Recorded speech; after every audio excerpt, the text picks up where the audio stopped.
হাবিব আল আমিন তোমার দয়াই পূর্ণ হলো সারা পৃথিবী তোমার দয়াই পূর্ণ হলো সারা পৃথিবী তুমি করলে দুঃখ মোচন দুঃখী মহিলাদের তুমি দিলে অধিকার ফিরিয়ে তাদের তুমি করলে দুঃখ মোচন দুঃখী মহিলাদের তুমি দিলে অধিকার ফিরিয়ে তাদের তোমার কাছে ঋণী সবাই তোমার কাছে ঋণী সবাই আমরা প্রতিদিন তোমার দয়াই পূর্ণ হলো সারা পৃথিবী তোমার দয়াই পূর্ণ হলো সারা পৃথিবী আল্লাহুম্মা সাল্লি আলা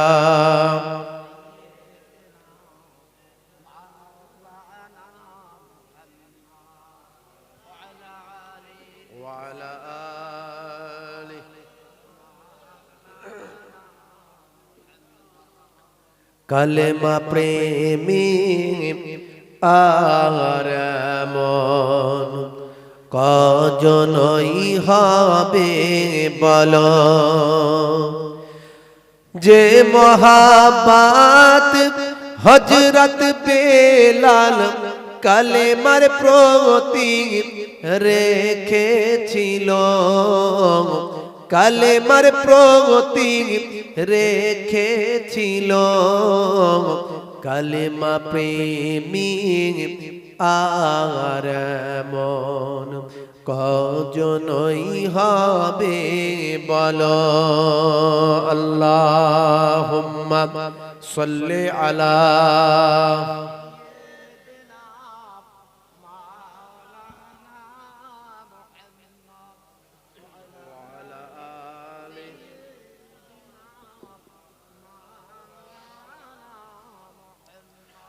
ও গমর প্যারা নবী তুমি সৃষ্টির সবই তুমি রাসূল খোদা শাহিদো জাহান তুমি রাসূল খোদা শাহিদো জাহান আমার ঈমান আমার দিন আমার জান আমার ঈমান আমার দিন আমার জান আমার ঈমান আমার দিন আমার জান আমার ঈমান আমার দিন আমার জান আল্লাহুম্মা সাল্লি আলা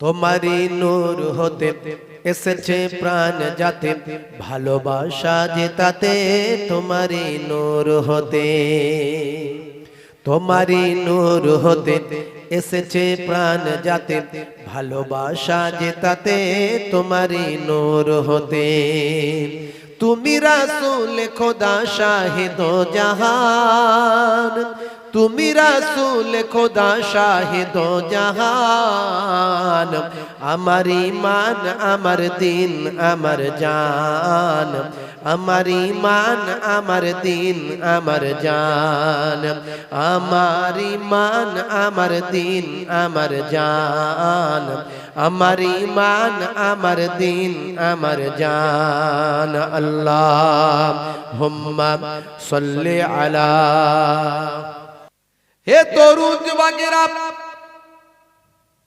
হে আমার বন্ধুরা শুনে রেখে দিন বাবা জেনে রেখে যান হে মুসলমান একটুখানি লক্ষ্য করুন বাবা, এই সমস্ত পাক মাহফিলগুলোর ব্যবস্থা যিনি করেছিলেন আজ থেকে 100 বর্ষ পূর্বে, এই সমস্ত মাহফিলগুলো যিনি কায়েম করেছিলেন, আপনারা আমার গ্রামে গঞ্জে যিনি মাদ্রাসা মসজিদ মক্তব কায়েম করেছিলেন, ভাই আমার আজ থেকে 100 বর্ষ পূর্বে সেই সময় বাংলার জমিনে কেউ প্রভাব বিস্তার করতে পারেনি। ইউপি থেকে হে তরুণ যুবকেরা, উত্তরপ্রদেশ থেকে, এছাড়া অন্যান্য রাজ্য থেকে ভাই আমার আলেম ওলামারা এসে তারা হিন্দি ভাষায় মানুষকে বোঝাতে পারেনি। যিনি বাংলার জমিনের মানুষকে, বাংলা আসাম ত্রিপুরা বাংলাদেশের মানুষকে বাংলায় যিনি বুঝিয়েছিলেন, বাংলা আসাম বাংলাদেশ ত্রিপুরার মানুষকে, বাংলাদেশের মানুষকে, পশ্চিমবঙ্গের মানুষকে হেদায়েত যিনি করেছিলেন, তিনি আর অন্য কেউ নন, তিনি হলেন আপনার আমার মুজাদ্দিদুজ্জামান। দেওবন্দটা ইউপিতে, দেওবন্দের মানুষেরা তারা কি উর্দু ভাষা নালে হিন্দি ভাষা ব্যবহার করে। বেরেলভিটাও হচ্ছে ইউপিতে, তাদেরও দেশের তাদেরও রাজ্যের মানুষেরা হয় উর্দু ভাষা নালে হিন্দি ভাষা ব্যবহার করে। তো তারা যখন আমাদের দেশে এসে হিন্দিতে উর্দুতে ওয়াজ করতে লাগলো, বাঙালি মানুষ হিন্দি উর্দু সহজে বুঝতে পারে? বাবা কি বলে, ওয়াজই ঠিক মতো শোনে না। তারা এসে খুব একটা সুবিধা করতে পারলো না। তাহলে আজ থেকে 150 বছর আগে আজকে তাই দেওবন্দের আলেমরা, বেরলভিদের আলেমরা, যারা বড় বড় সত্যিকারের আলেম, তারা স্বীকার করে এই বাংলা আসাম ত্রিপুরা বাংলাদেশ উপমহাদেশের বাংলা ভাষাভাষী মানুষের কাছে যে ব্যক্তিটার সবচেয়ে বেশি অবদান, যে ব্যক্তিটা এদের হেদায়েত করেছে, এদের নামাজ শিখিয়েছে, এদের মাদ্রাসা দিয়েছে, এদের মসজিদ দিয়েছে, এদের ইসলামে সব দিয়েছে, এদের জালসা দিয়েছে, এদের দাঁড়িয়ে পেচ্ছাপ করতে নাই, বসে পেচ্ছাপ করতে হয়, পেচ্ছাপ করে পবিত্র হতে হয়, এদের ঘরের মেয়েদের পর্দা শিখিয়েছে, এদের হেদায়েত দান করেছে, সেই মানুষটার অন্য কেউ নন, তিনি হলেন পীর আবু বকর সিদ্দিক রাহমাতুল্লাহ আলাইহি। এখন তো অনেক দলমত, যত দিন যাচ্ছে তত আসছে আর আসবে। এ তো আমার নবীর কথা, 73টা দল হবে, কি কথা ঠিক না ভুল? কুল্লুহুম ফিন্নারে ইল্লা ওয়াহিদুন ফিল জান্নাহ, তার মধ্যে একটা দল ডাইরেক্ট জান্নাতি হবে।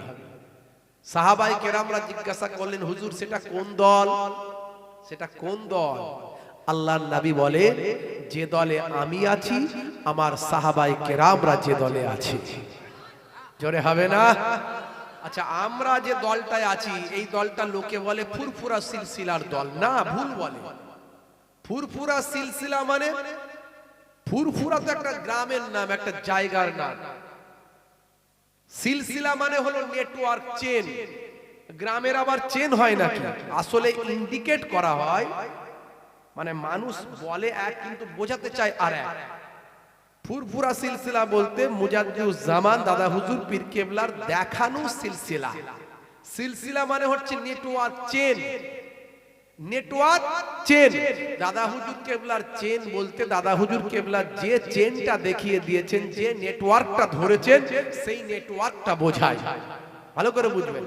তো দাদা হুজুর পীর কেবলা রাহমাতুল্লাহ আলাইহির সিলসিলা ওই জন্য বলে দাদা হুজুর পীর কেবলা রাহমাতুল্লাহ আলাইহির নেটওয়ার্ক, যে নেটওয়ার্কটা ভাই আমার আমরা যেটা বলি, দাদা হুজুর পীর কেবলা তিনি নিজস্ব দল তৈরি করেননি, তিনি যে দলটার কথা বলেছেন সেটা হলো হিজবুল্লাহ, আল্লাহর দল, আল্লাহ এবং রাসূলের দল। জেনে বলুন সুবহানাল্লাহ।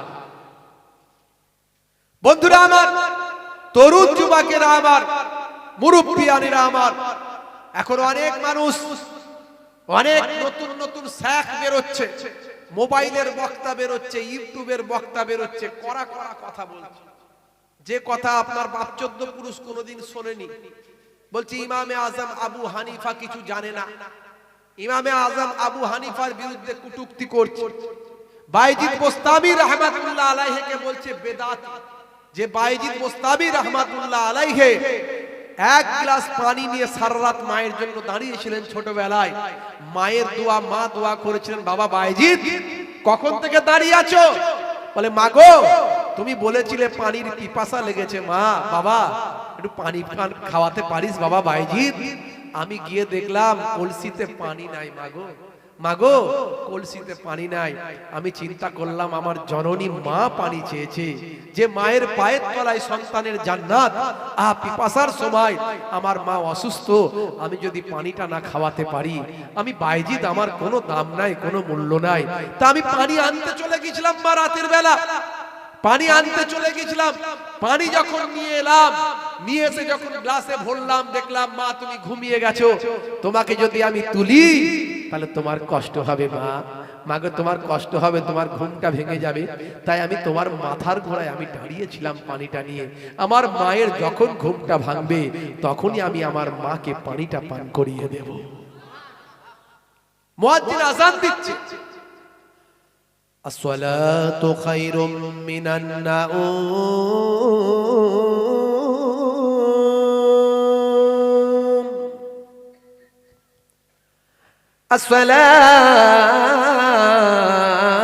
আসসালাতু খায়রুম মিনান নাউম।